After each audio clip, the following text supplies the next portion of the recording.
All right, let's get straight to it. In this deep dive, we're looking at a really pivotal 1970 Nature paper by David Baltimore. Hmm.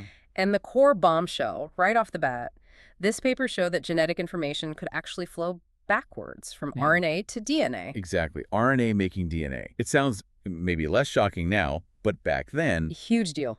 it totally upended the central dogma of molecular biology. The accepted flow was strictly DNA to RNA and then RNA to protein, a one-way street. Right, that was the rule book. But Baltimore's work, and we should mention, similar findings came out simultaneously from Temin and Mizutani. Ah, okay. It revealed that these specific viruses, RNA tumor viruses, had a trick up their sleeve.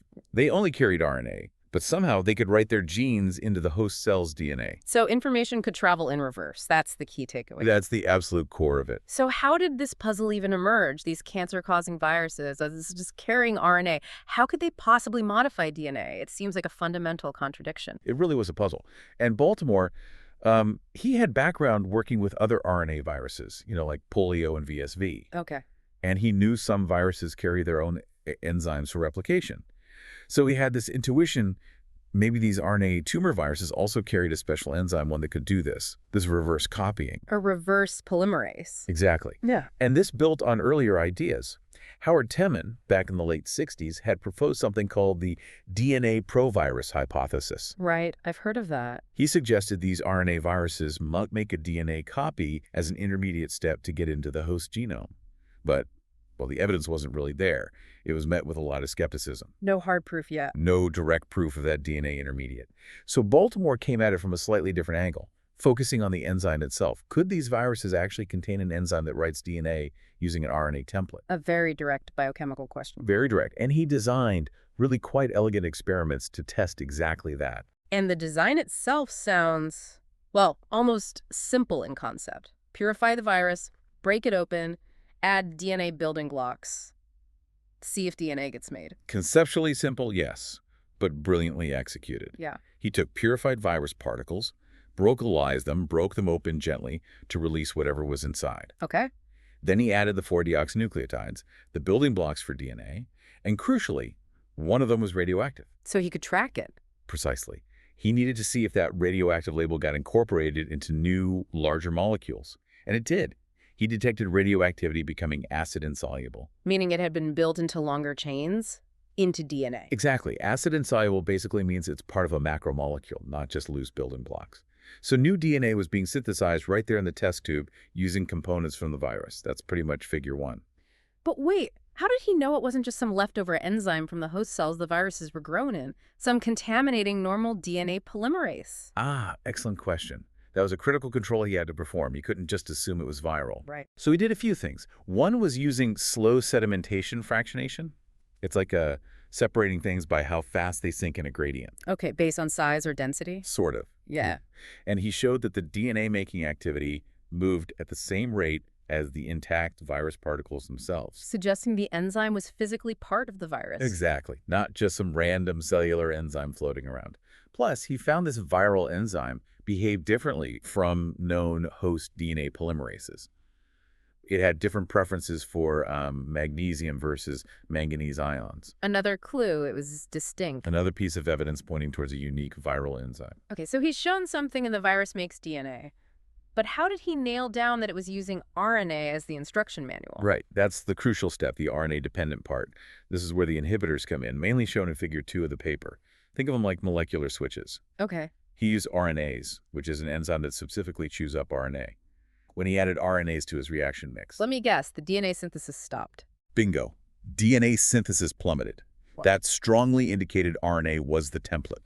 If you destroy the template, you can't make the copy. Makes sense. Conversely, he added DNase, which degrades DNA. If the product was DNA, adding DNase after synthesis should break it down, but adding it during shouldn't stop the RNA to DNA copying itself. And indeed, DNase didn't inhibit the reaction while it was happening. Confirming the template was RNA and the product was DNA? Precisely. And one more clincher, he used a drug called actinomycin D.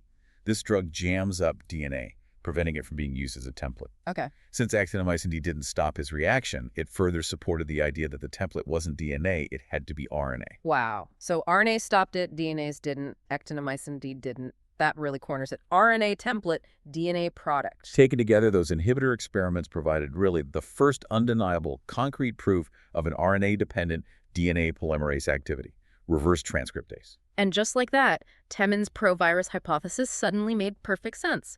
Here was the mechanism. Immediately. It was the missing link. The significance was just immense. It validated Temin's idea, which had been controversial for years. Right. And it basically launched the entire field of retrovirology, the study of these RNA viruses that work backwards. Think HIV. Of course. HIV is a retrovirus. This discovery was fundamental to understanding it later on. Absolutely fundamental.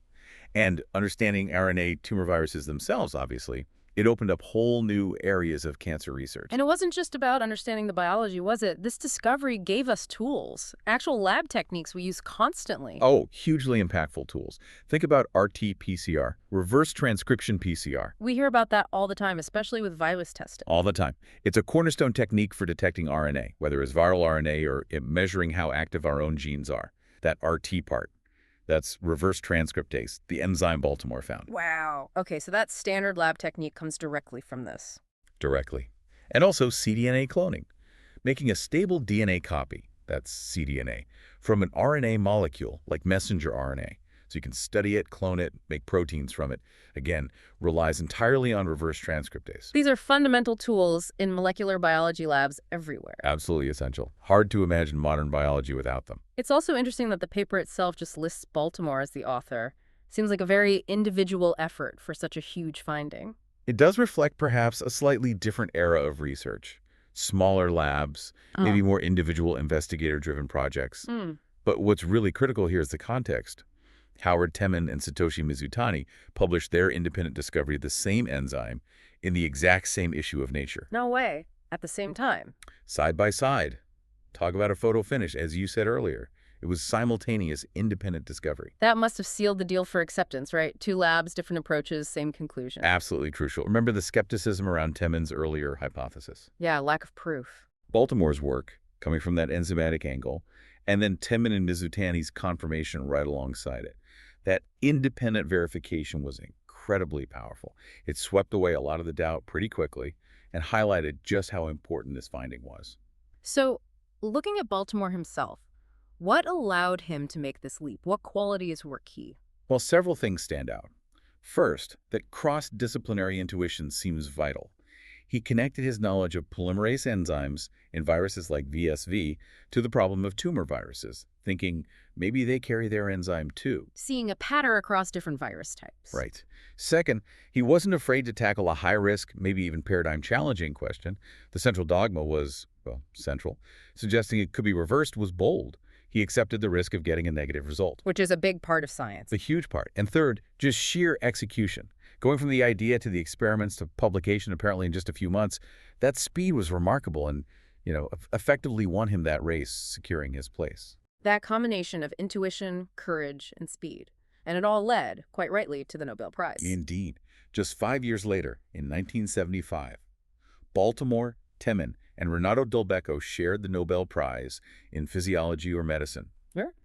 Specifically for their discoveries concerning the interaction between tumor viruses and the genetic material of the cell. The discovery of reverse transcriptase was central to that recognition, fundamentally changing understanding of genetic information flow and cancer. When you frame it in terms of innovation, it really feels like a classic breakthrough story. Oh, definitely. It's a perfect example of what we might call a theory tool dual breakthrough. How so? Well, the motivation was clear. A massive gap in understanding how these viruses worked, a real biological black box. Okay. The mechanism was clever, using established biochemical tools, but applying them to test a completely new function, that RNA to DNA synthesis. Not necessarily inventing new tech, but using old tools in a revolutionary way. Right. The inhibitors, the radioactivity, standard stuff, but used smartly. Exactly.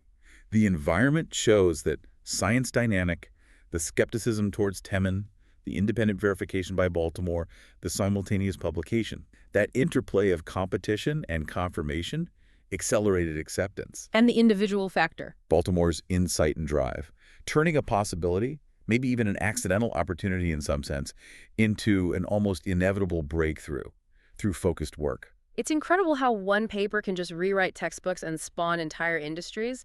What lessons can researchers today take from this? How can it inspire us? I think there are several key lessons. One is the power of looking between fields.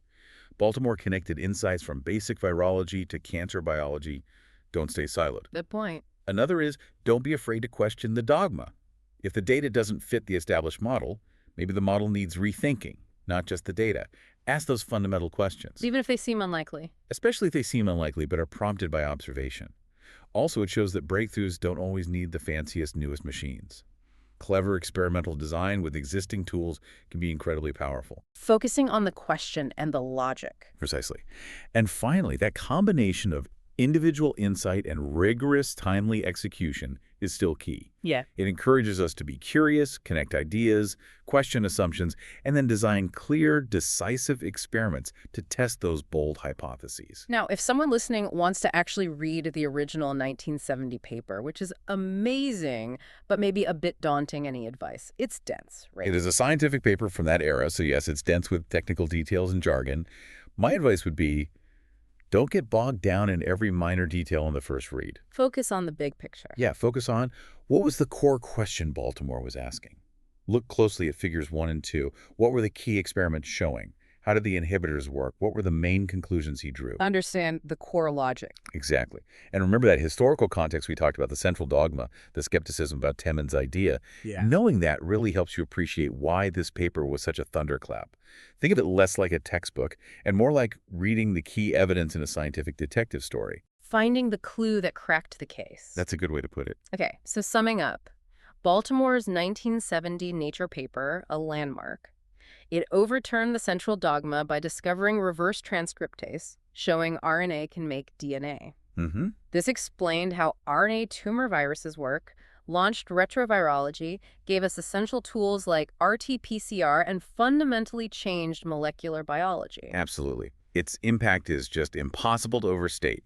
It reshaped our understanding of life's fundamental processes. And it leaves us with a thought, doesn't it? Baltimore overturned a core belief, but opened up huge new avenues. So here's something for you, the listener, to ponder.